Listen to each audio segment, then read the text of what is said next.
First of all, it's great to see you again, Mr. President, and good to have you here for the summit. And we are going to discuss many important issues at the summit. Among them is defense spending.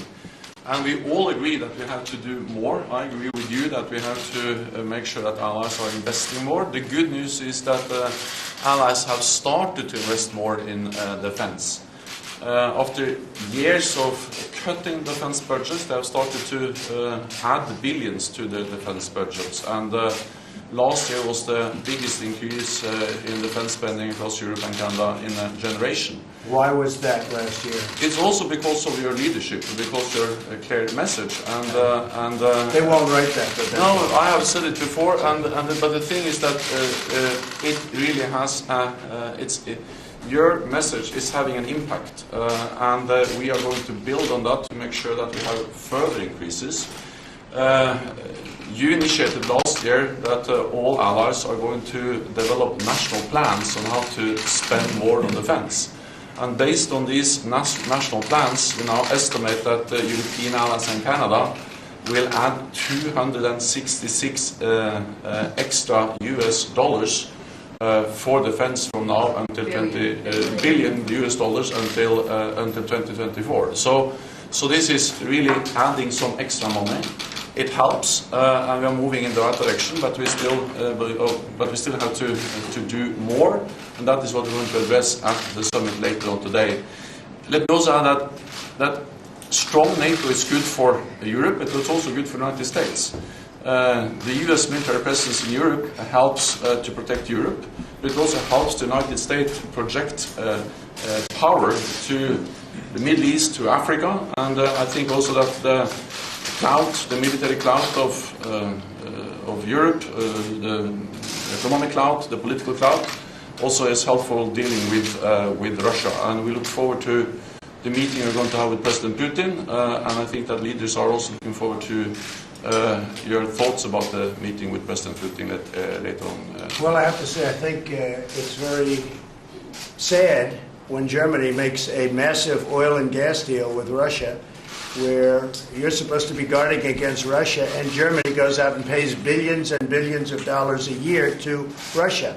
So we're protecting Germany, we're protecting France, we're protecting all of these countries, and then numerous of the countries go out and make a pipeline deal with Russia, where they're paying billions of dollars into the coffers of Russia. So we're supposed to protect you against Russia, but they're paying billions of dollars to Russia, and I think that's very inappropriate. And the former chancellor of Germany is the head of the pipeline company that's supplying the gas.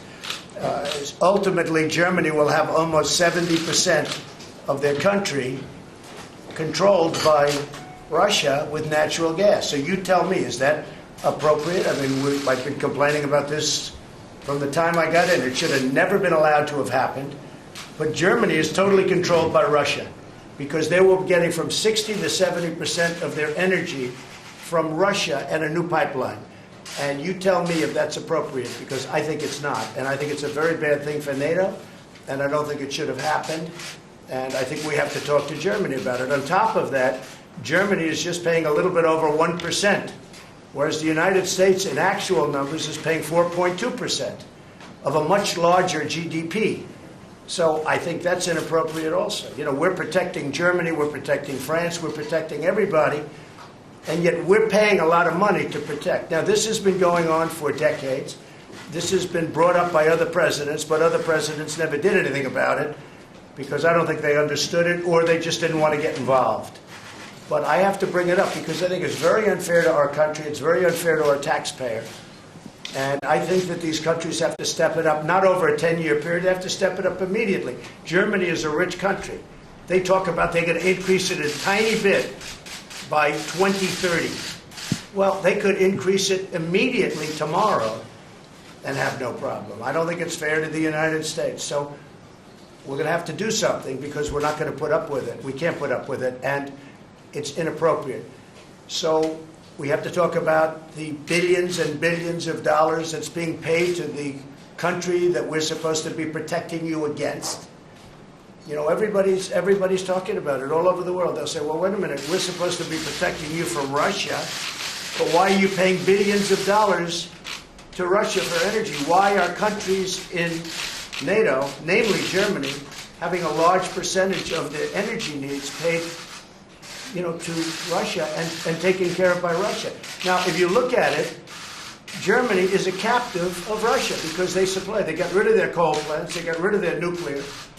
They're getting so much of the oil and gas from Russia. I think it's something that NATO has to look at. I think it's very inappropriate. You and I agree that it's inappropriate. I don't know what you can do about it now, but it certainly doesn't seem to make sense that they pay billions of dollars to Russia, and now we have to defend them against Russia. NATO is an alliance of 29 nations, and there are sometimes differences and different views and also some disagreements. And the gas pipeline from Russia to Germany is one issue where allies disagree. But the strength of NATO is that despite these differences, we have always been able to unite around our core task to protect and defend each other, because we understand that we are stronger together than apart. I think that 2 world wars and the Cold War taught us that we are stronger together than apart. But how can you be together when a country is getting its energy from the person you want protection against or from the group that you want protection? Because you understand that when we stand together, also when dealing with Russia, we are stronger. I think what we have seen is that... No, you're just making Russia richer. Well, you're not dealing with Russia, you're making Russia richer.